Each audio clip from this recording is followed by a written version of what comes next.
आज का दिन पूरे पलामू प्रमंडल के लिए भी खास है। भारत का संविधान निर्माण करने वाली सभा के सदस्य रहे यदुवंश सहाय और अमिय कुमार घोष का संबंध पलामू जिले से था।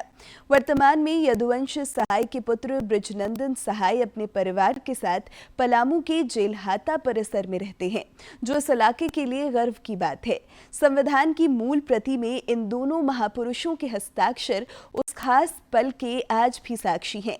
संविधान दिवस पर देखिए पलामू से ये खास रिपोर्ट। संविधान को तैयार करने में भारत रत्न डॉक्टर बाबा साहब भीमराव अंबेडकर के योगदान को आज हर कोई याद कर रहा है।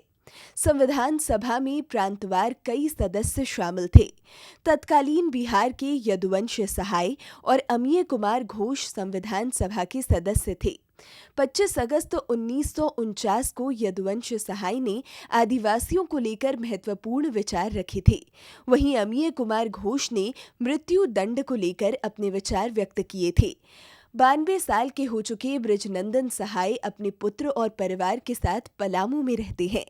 उन्हें अपने पिता के योगदान पर काफी गर्व है। आज जब संविधान की 75वीं वर्षगांठ मनाई जा रही है, तब वे अपने पिता के साथ बिताए क्षणों को याद कर भावुक दिखे।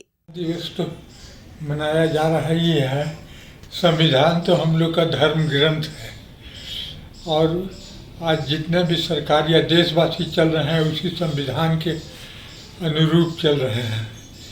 मेरे पिताजी उसके मेंबर थे, इसके लिए हम लोगों को बहुत गर्व है। श्री सहाय ने राजनीतिज्ञों से देश के विकास और लोगों की भलाई के लिए उच्च आदर्श स्थापित करने का आग्रह किया, जिस पर सभी गर्व करें। अभी दूसरे तरीके की राजनीति हो गई, पैसा और फलाना जलाना, ये सब झूठ सच उतना आता नहीं है बोलने के लिए, तो क्या करेंगे। इसलिए सच पूछे तो राजनीति से हम लोग अलग हो गए। हमारे पिताजी के बाद हमारे चाचा जी, वो भी स्वतंत्रता सेनानी थे, उमेश्वरी चरण, तो वो भी डाल्टनगंज से एक दफा एमएलए हुए थे, तो वो भी स्वतंत्रता सेनानी थे। वहीं यदुवंश सहाय के पौत्र सुधीर सहाय का मानना है कि उनके दादाजी यदुवंश सहाय को उचित मान सम्मान मिलना चाहिए, ताकि नई पीढ़ी उनके आदर्शों को आत्मसात कर सके।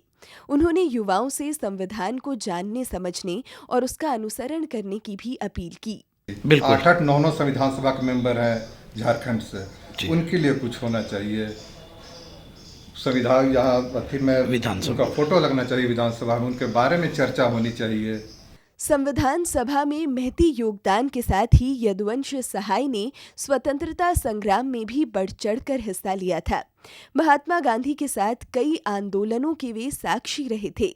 पलामू से जसप्रीत सिंह की रिपोर्ट।